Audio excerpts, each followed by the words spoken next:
नेताजी, आप लोगों का तिलई बुजुर्गपुर गांव में एक छोटा सा कार्यक्रम हुआ है। इस कार्यक्रम का उद्देश्य क्या है? जन अधिकार पार्टी भागीदारी संकल्प मोर्चा का एक गांव चलो अभियान चल रहा है गांव की ओर।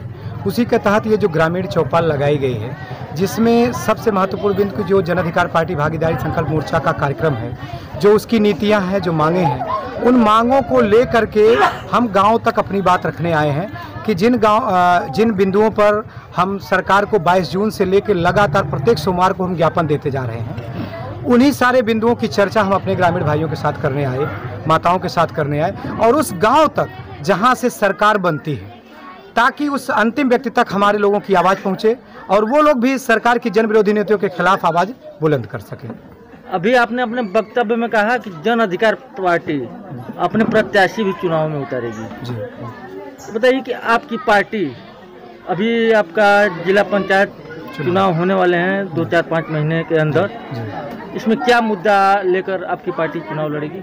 सबसे पहले कि जो हमारा मुद्दा है, जिसको लेकर के हम ज्ञापन दे रहे हैं कि सरकार जो जन विरोधी नीतियां हैं उनके खिलाफ, जिनमें से सबसे प्रमुख बात है कि जातिगत जनगणना करवाए सरकार, और उसके बाद उसको जो है आबादी के अनुपात में सभी क्षेत्रों में हिस्सा ताकि दिया जा सके, जिसको आरक्षण के रूप में आप कह सकते हैं। तो हम 100% आरक्षण के पक्षधर हैं कि जिस वर्ग की जितनी आबादी है, आबादी के अनुपात में सभी क्षेत्रों में हिस्सा मिले। दूसरा, जो लॉकडाउन की स्थिति में करोड़ों लोग बेरोजगार हुए हैं, उनके लोगों को 15,000 रुपये एक मुश्त और कम से कम 1 वर्ष तक 7,500 रुपये उनको मिले।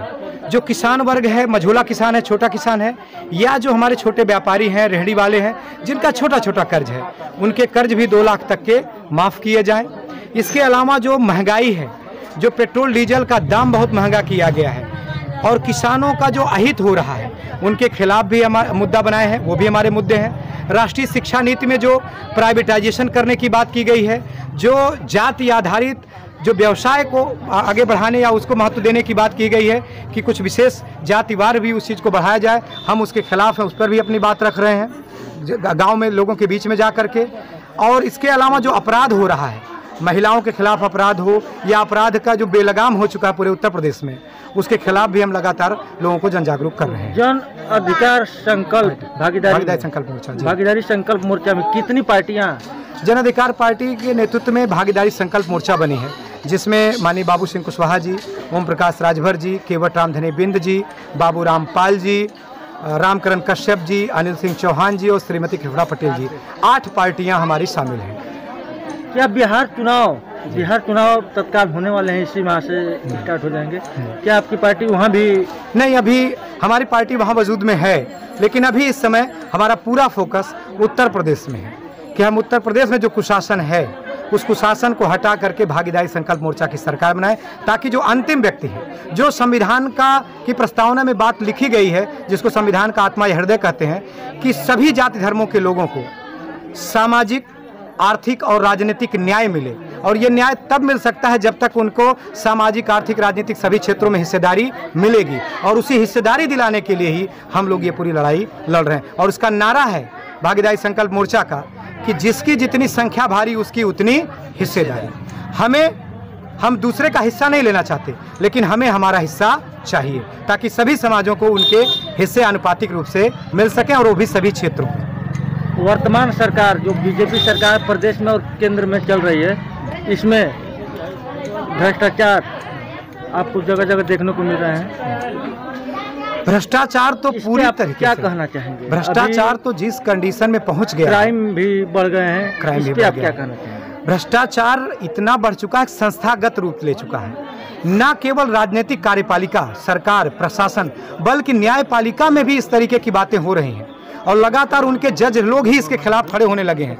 अब आप समझिए कितनी विभत्स स्थिति है कि जज जिसको न्याय का देवता मानते हैं, वहाँ भी भ्रष्टाचार, अपराध और पैसे लेकर के न्याय खरीदा और बेचा जा रहा है। आप ये समझिए कि प्रशासन में सिस्टमेटिकली पैसे लिए जा रहे हैं और खर्च हो रहे हैं। आप ये देखिए कि अर्थव्यवस्था आज जो बर्बाद हुई है भारत की, उसकी अर्थव्यवस्था की बर्बादी में भी संस्थागत भ्रष्टाचार का बहुत बड़ा रोल है।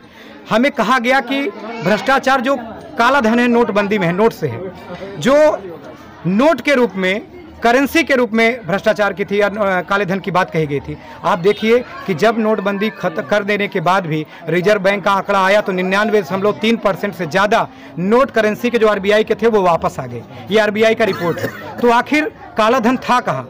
काला धन तो वास्तव में रियल इस्टेट, गोल्ड में, या ऐसे जो कंपनियां बाहर करते हैं वो बड़ी बड़ी संस्थागत जगहों पे है। वहाँ कुछ नहीं किया गया। किया कहाँ गया? नकदी नोट में। नकदी नोट में एक लिमिट में होता है। और जब भी आप भ्रष्टाचार की या काले धन पर किताब पढ़ेंगे, उसकी थ्योरी को जो उस पर किताब में लिखी जाती हैं, आप देखेंगे कि नकदी नोट में काला धन सबसे कम मात्रा में होता है। और सरकार ने नकदी ये जो नोटबंदी किया है तुगलकी फरमान जारी करके, ये आरएसएस की सोची समझी रणनीति रही है और देश की आम जनता को आर्थिक रूप से बदहाल बनाने की रणनीति रही है, जिस पर आरएसएस काम कर रहा है। वर्तमान में यूपी में हो रहे लगातार क्राइम को लेकर आप क्या कहना चाहेंगे? क्राइम का हाल तो ये है कि थाने पुलिस में भी थानेदार रिपोर्ट नहीं लिखता है, और ये सब सरकार के इशारे पे। अगर किसी को गरीब व्यक्ति गया, आम जनता